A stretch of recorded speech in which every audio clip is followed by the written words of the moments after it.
In this sketch, we want to capture the angular unconformity between dipping beds of the Miocene Barstow Formation and flat-lying layers of older alluvium. I'll begin with carefully drawing in the upper and lower limits of my sketch, which is going to focus on exposures in the wall of a drainage. I quickly add in some bushes and some stylistic cobbles and pebbles in the drainage floor. Then I use the details of the upper limit I drew to get the proportions of the unconformity in the drainage wall correct.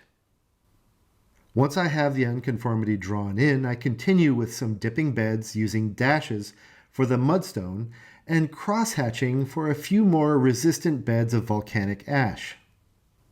Some portions of the bedrock exposure are covered with patches of sand, so I use a stippled pattern and a clear label Q to indicate patches of loose sediment.